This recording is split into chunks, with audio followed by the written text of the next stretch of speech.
Hey guys, welcome back to another video. তো viewers, আপনারা আমার এখানে কয়েকটা লোগো দেখতে পাচ্ছেন। এই ধরনের লোগো কিন্তু আপনারা আপনাদের ইউটিউব চ্যানেলে অথবা ফেসবুক পেজের প্রোফাইল পিকচার হিসেবে ব্যবহার করতে পারেন। তো আজকের এই ভিডিওতে আমি আপনাদেরকে দেখাবো যে আপনারা কিভাবে আপনাদের মোবাইল ফোন থেকে মাত্র এক ক্লিকে এই ধরনের ভেক্টর আর্ট লোগো তৈরি করতে পারবেন। সো জানতে হলে অবশ্যই ভিডিওটি শেষ পর্যন্ত দেখতে থাকুন, আর অবশ্যই আমাদের চ্যানেলটিকে সাবস্ক্রাইব করে সাবস্ক্রাইবের পাশে থাকা বেল আইকনটিতে একটা ক্লিক করে রাখুন এই চ্যানেলের পরবর্তী ভিডিওগুলির নোটিফিকেশন সবার আগে পেতে। আমরা প্রতিনিয়ত এই চ্যানেলে বিভিন্ন টিপস এবং ট্রিক্স সম্পর্কিত ভিডিও আপলোড করে থাকি, আর যারা আগে থেকে চ্যানেলটিকে সাবস্ক্রাইব করে রেখেছেন তাদেরকে অসংখ্য ধন্যবাদ। তো ভিউয়ার্স, নিজের ছবি দিয়ে এই ধরনের ভেক্টর আর্ট লোগো তৈরি করার জন্য সর্বপ্রথম আপনাদের মোবাইল ফোনে একটি অ্যাপ ইনস্টল করে নিতে হবে। তো অ্যাপটি আপনারা কোথা থেকে এবং কিভাবে ইনস্টল করবেন সেটা আমি ভিডিওর শেষে আপনাদেরকে দেখিয়ে দেব। এখন আমি সরাসরি অ্যাপটিকে ওপেন করছি। তো অ্যাপটিকে ওপেন করলে আপনাদের সামনে এইরকম একটি ইন্টারফেস শো করবে। তারপর এখান থেকে যে সবার উপরে আপনি যেই টেমপ্লেটটা দেখতে পাচ্ছেন এবং নিচে দেখতে পাচ্ছেন ইউজ বলে একটা অপশন দেওয়া রয়েছে, এখানে একটা ক্লিক করে দিবেন। আর অবশ্যই অ্যাপটি ইউজ করার সময় আপনাদেরকে আপনাদের মোবাইল ফোনের ডাটা কানেকশন অথবা ওয়াইফাই চালু করে নিতে হবে। তারপর অ্যাপটি ওপেন করলে যদি আপনাদের সামনে কোনো অ্যাড শো করে, অ্যাডটি আপনারা দেখে এখান থেকে যে উপরে কর্নারে দেখতে পারবেন এখানে একটা ক্রস চিহ্ন দেওয়া রয়েছে, এখানে একটা ক্লিক করে অ্যাডটাকে কেটে দিবেন। তারপর আপনাদের সামনে আপনাদের গ্যালারিটি শো করবে। আপনারা আপনাদের গ্যালারি থেকে আপনার যেই ছবিটি দিয়ে এই ধরনের ভেক্টর আর্ট লোগো তৈরি করতে চান সেই ছবিটির উপর একটা ক্লিক করে সেই ছবিটাকে সিলেক্ট করে নেবেন। তারপর আবার আপনাদের সামনে একটা অ্যাড শো করবে, আপনারা সিম্পলি অ্যাডটাকে ক্রস চিহ্নতে ক্লিক করে কেটে দিবেন। তারপরে আপনারা আপনাদের পছন্দ অনুযায়ী ছবিটাকে রিসাইজ করে নেবেন।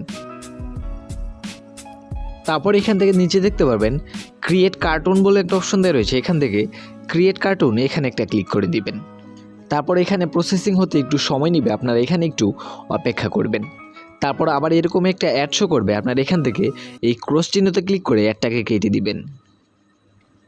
তো দেখতে পাচ্ছেন আপনাদের ছবিটা কিন্তু এখন একটা কার্টুন হয়ে গেল। তারপরে আপনি এই যে নিচের লাইনে এখানে বেশ কিছু টেমপ্লেট দেখতে পারবেন, আপনি এখান থেকে একটু ডান দিকে সোয়াইপ করলে এরকম একটা অপশন পেয়ে যাবেন, এই অপশনটিতে একটা ক্লিক করে দিবেন।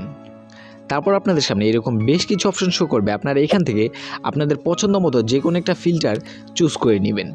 তো আপনি দেখতে পাচ্ছেন এখানে কিন্তু বেশ কিছু ফিল্টার দেওয়া রয়েছে এবং এই পাশে আপনি দেখতে পাচ্ছেন কিছু কিছু ফিল্টারের উপর একটা আইকন দেওয়া রয়েছে। আপনি এগুলো কিন্তু ফ্রিতে ইউজ করতে পারবেন না, এগুলো ইউজ করতে হলে অবশ্যই আপনাকে পেড ভার্সনটি ইউজ করতে হবে।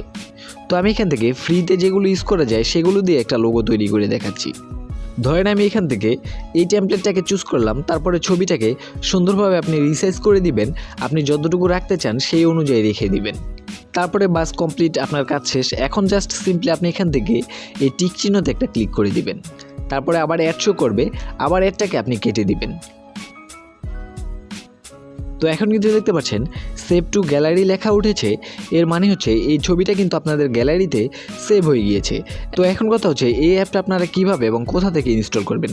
তো অ্যাপটাকে ইনস্টল করার জন্য আপনি আপনার মোবাইল ফোন থেকে চলে যাবেন প্লে স্টোরে।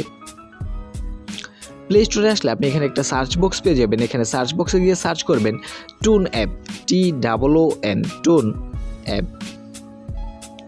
তো টুন অ্যাপ লিখে সার্চ করলে আপনাদের সামনে এই অ্যাপটা শো করবে, আপনারা সিম্পলি এই অ্যাপটাকে আপনাদের মোবাইল ফোনে ইনস্টল করে নেবেন। ইনস্টল করার পর আপনি এখান থেকে সিম্পলি ওপেন করলেই কিন্তু এই অ্যাপটা ওপেন হয়ে যাবে। তো ভিউয়ার্স, এই ছিল আমার আজকের ভিডিও। আশা করি ভিডিওটি ভালো লাগলে অবশ্যই একটা লাইক দিয়ে চ্যানেলটিকে সাবস্ক্রাইব করতে ভুলবেন না, আর অবশ্যই ভিডিওটি সম্পর্কে আপনাদের কিছু বলার থাকলে কমেন্ট বক্সে কমেন্টস করে জানাতে ভুলবেন না। তো আজকের মতো এখানেই বিদায় নিচ্ছি, সবাই ভালো থাকবেন, সুস্থ থাকবেন, টাটা।